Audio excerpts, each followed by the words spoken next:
நெருக்கி நெருக்கி நெருக்கி நெருக்கி நெருக்கி முள்ளுகள் குத்தி கொண்டே இருக்கிறது. அல்லேலூயா. நல்லா புரிஞ்சுக்கோங்க, தீர்க்கதரிசிக்கு 4 பக்கமும் குத்து விழுந்துட்டு தான் இருக்கு. புரியுதா? புரியுதா இல்லையா?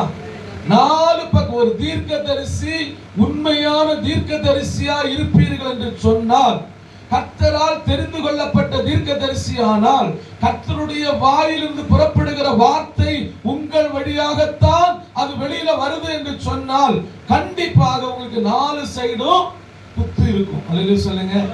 அல்லேலூயா. இப்ப அப்படி எனக்கு பிரச்சனை இருக்கியா அப்படின்னு சொல்லுங்க, மட்டும் கையை வைத்துடலாம். அல்லேலூயா. அல்லேலூயா. 4 சைடும் பிரச்சனை போட்டு குத்துது குத்துறாங்க. அல்லேலூயா. அப்போ நான் கண்டிப்பா சொல்றேன், நீங்க உண்மையான தீர்க்கதரிசி. கள்ள தீர்க்கதரிசி